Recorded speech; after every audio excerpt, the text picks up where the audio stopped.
The cold had a sound. It was the crack of wood shrinking in the walls of new cabins. It was the brittle snap of iron nails pulling free. In the high valley settlement of Promise, the deep freeze had arrived not as snow, but as an invisible crushing weight. For 3 days, the sun had been a pale wafer in a sky the color of bleached bone, offering light, but no warmth. The wind had stopped, and the silence was absolute, broken only by the sound of things breaking. Inside the settlers' homes, built fast and proud, the cold had come indoors. It painted the windows with thick, feathery ice, not just on the edges, but across the entire pane, sealing the occupants in a dim, frozen twilight. Their new iron stoves, brought all the way from St. Louis, devoured wood, but threw little heat, the warmth stolen by the thin plank walls and the howling drafts. In the center of the valley, the general store had become a refuge. Mayor Thorne, a man whose confidence was as broad as his shoulders, stared at the thermometer nailed to the wall. It read 30 degrees below zero.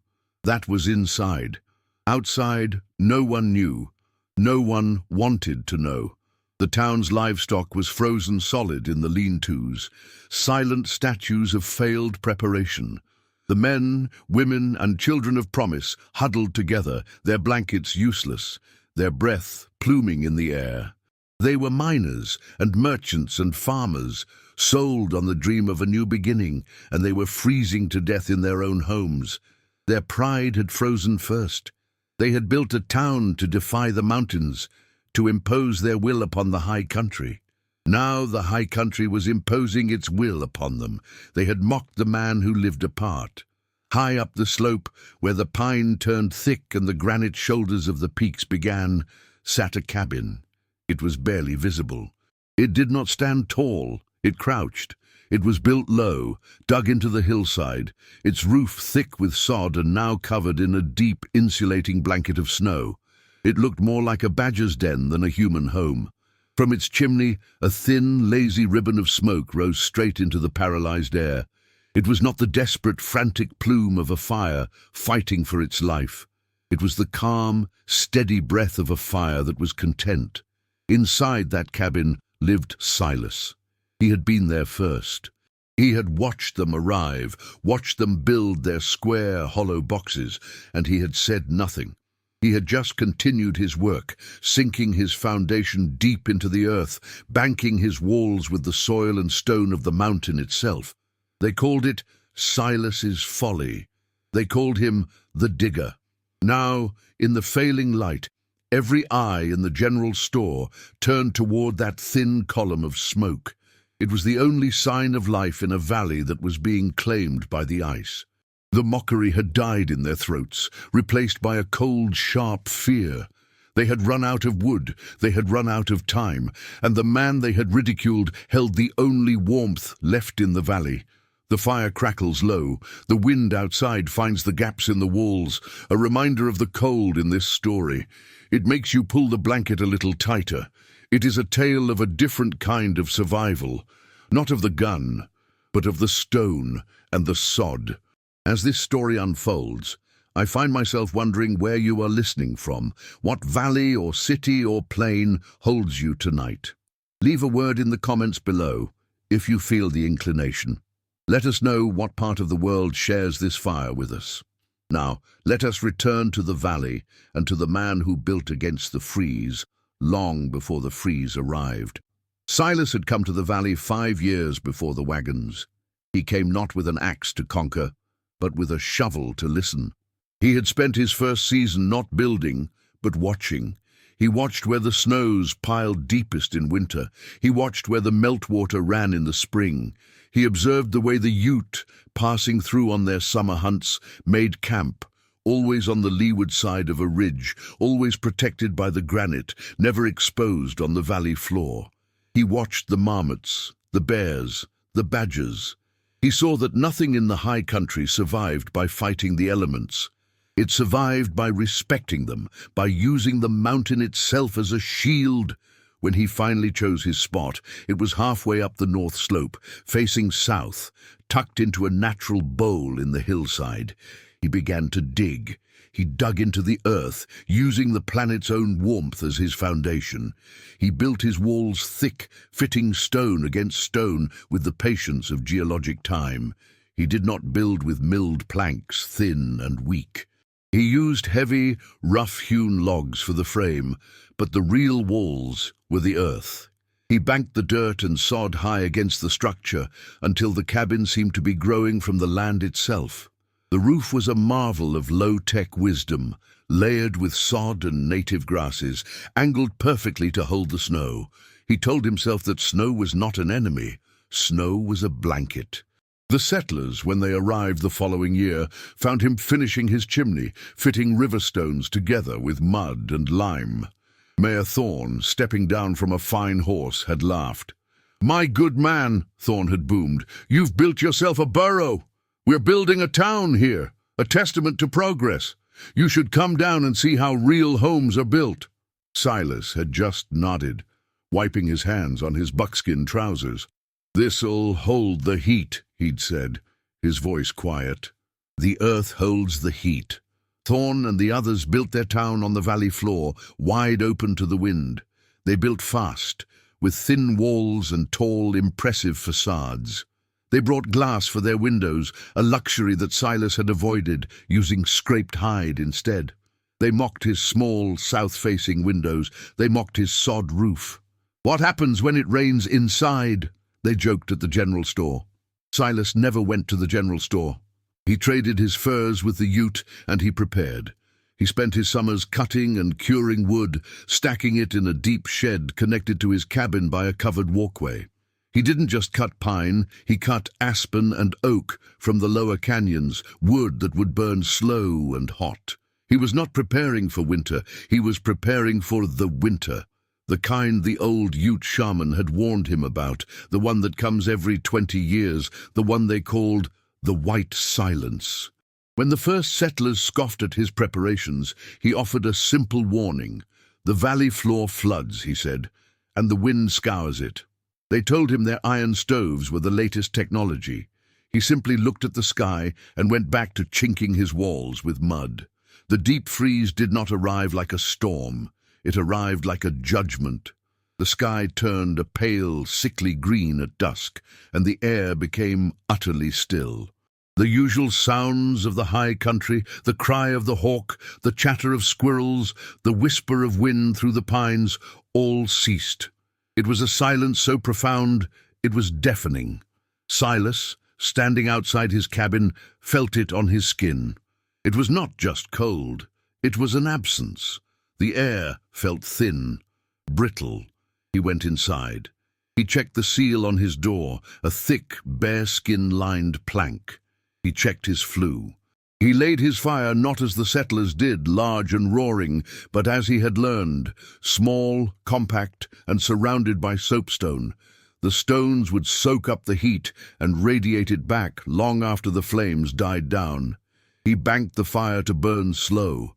He was not fighting the cold, he was negotiating with it. Down in Promise, the first day was a novelty. The men bragged about the cold, how it put hair on your chest. By the second day, the novelty was gone. The water in their barrels was frozen solid. The wood in their sheds, cut green and wet, burned with a smoky, pitiful flame. The cold began to seep in. It crept under the doors.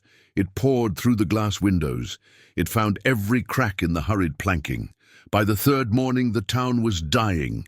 The men's bravado had turned to a silent, hollow-eyed fear. Their progress was a frozen tomb.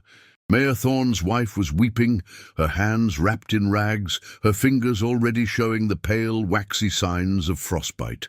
Thorne, his face grey, realized his pride had doomed them. They had built a town of paper in a land of stone. Up in his burrow, Silas sat by his fire. The inside of his cabin was a steady 60 degrees. The air was warm and still. He ate his stew, the soapstone stove radiating a deep, penetrating warmth. He could hear the cold outside. He heard the mountain groan under the pressure, but inside there was peace. He had made his vow not to men, but to the land. He had vowed to listen to it, to learn its laws. and to abide by them. His cabin was the physical manifestation of that oath. He had kept his word to the mountain, and now the mountain was keeping him. He heard the sound then, faint and desperate, a pounding, not on his door, but on the heavy outer shutter of his window. He rose, unbarred the door, and looked out. Mayor Thorne stood there covered in frost, his beard a mask of ice. He did not look like a mayor. He looked like a ghost. He fell to his knees. "Silas," he whispered, the words freezing on his lips. "Help us. The children. God help us. The children are freezing." Silas looked past him, down at the dying town. He just nodded once. "Bring them," he said. "Bring them all."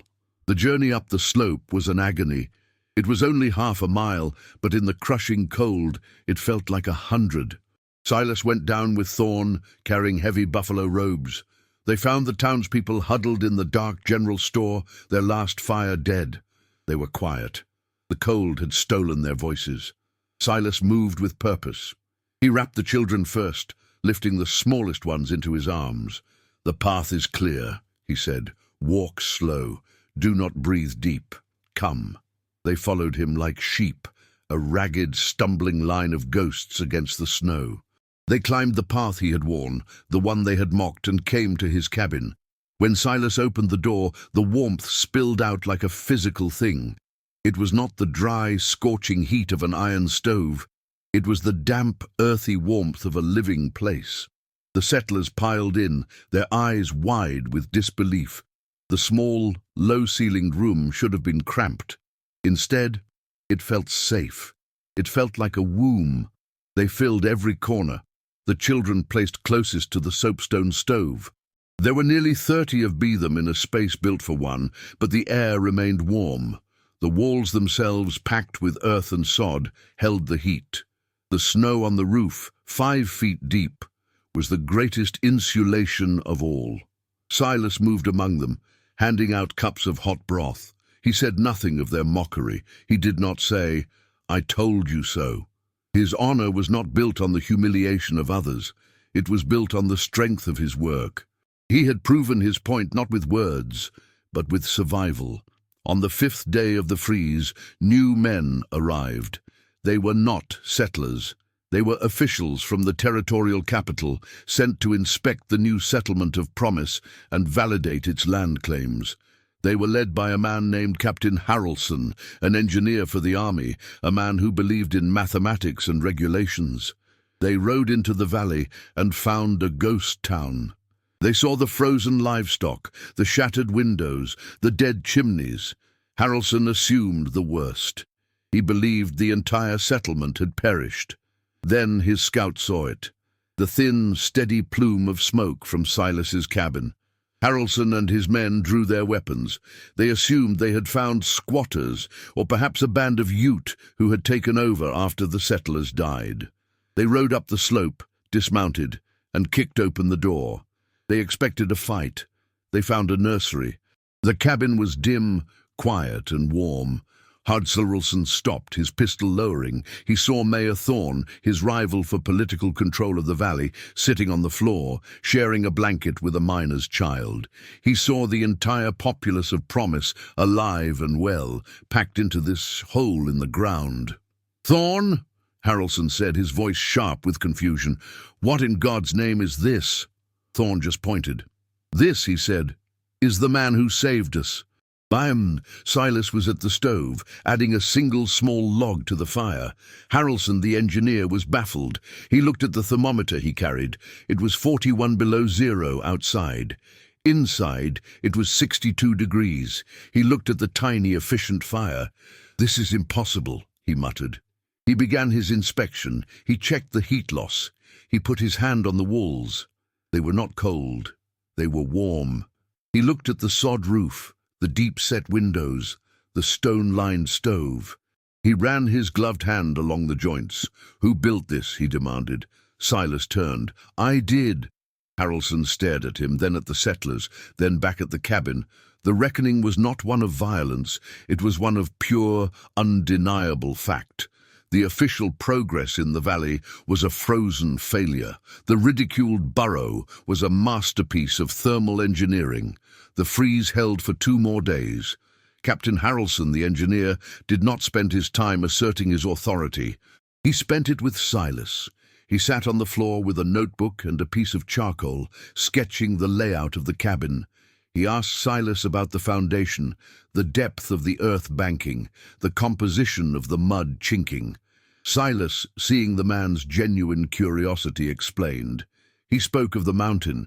He spoke of how the south-facing slope gathered sun, even on the coldest days. He explained how the soapstone held the heat, releasing it slowly like a sleeping animal. He described how the sod roof used the snow as a blanket, trapping the cabin's warmth. He explained that the cabin did not fight the cold. It ignored it. The settlers watched and listened. The children, safe and warm, had started to play quietly. The adults were humbled, their arrogance shattered by the cold and redeemed by the man they had scorned. Mayor Thorne sat beside Harrelson, listening to Silas speak. Thorne had wanted to build a town that looked like Boston. He wanted tall churches and square municipal buildings. He realized now what Silas had known all along. You do not tell the mountain what you will build. You ask the mountain what it will allow. The understanding settled over the room, warmer than the stove's heat. It was the understanding that wisdom is quiet. It does not boast. It does not mock. It simply endures. When the officials and the settlers had arrived, they had seen Silas as a backward fool. Now, huddled in the life he had built, they saw him as the only man who had understood the rules of the high country. He had not built a cabin. He had built an agreement with the land. On the 8th day, the sound of dripping water returned. The deep freeze was breaking. The sky turned from pale white to a deep, healthy blue. The sun, for the first time in a week, had warmth in it. The air softened. The great crushing weight had lifted. Captain Harrelson and his men prepared to leave. The engineer shook Silas's hand, his grip firm. "Your design," Harrelson said. "It's not in any of my books, but it should be." He tucked his notebook of sketches safely into his saddlebag. He would be taking the Silas model back to the capital. The settlers, one by one, filed out of the cabin. They did not just say thank you. They looked at him with a new respect, a profound, quiet awe. Mayor Thorne was the last to leave. He stood at the door, the mild air washing over him. "Silas," he said, "we were fools. We built on pride. When we rebuild, and will you teach us?" Silas merely nodded, already turning back to his stove. The legacy of the deep freeze was not death. It was humility. The town of Promise was rebuilt, but it was not rebuilt on the valley floor. They moved the entire settlement up the slope, nearer to the granite walls. They did not build tall, thin houses. They built like Silas. They dug foundations deep. They banked their walls with the rich earth. They used sod for their roofs. The town that rose from the ice was a town that crouched, that listened, that respected the cold. Silas's folly had become the blueprint for survival. He never became mayor. He never sought praise. He just continued his quiet work, living in his burrow, his honor proven not by words, but by the steady, faithful warmth of his fire. In the high country, the mountains do not care about a man's name. They care about his work. They test the wood and the stone and the heart. Silas knew this. He knew that survival was not a fight, it was an agreement to listen. He didn't seek praise, and he didn't need vindication. He just needed to be warm. The valley learned. The officials learned. The land had taught its lesson, written in frost and failure, and finally understood in warmth and sod. A man's cabin is like his honor. If it's built shallow, the first freeze will crack it. But if it's built deep, rooted in the earth and respectful of the sky, it will hold fast. It will hold the heat. It will hold a life. If you enjoyed this story, stay a while longer by the fire. There are more tales from the high country where honor rides the wind.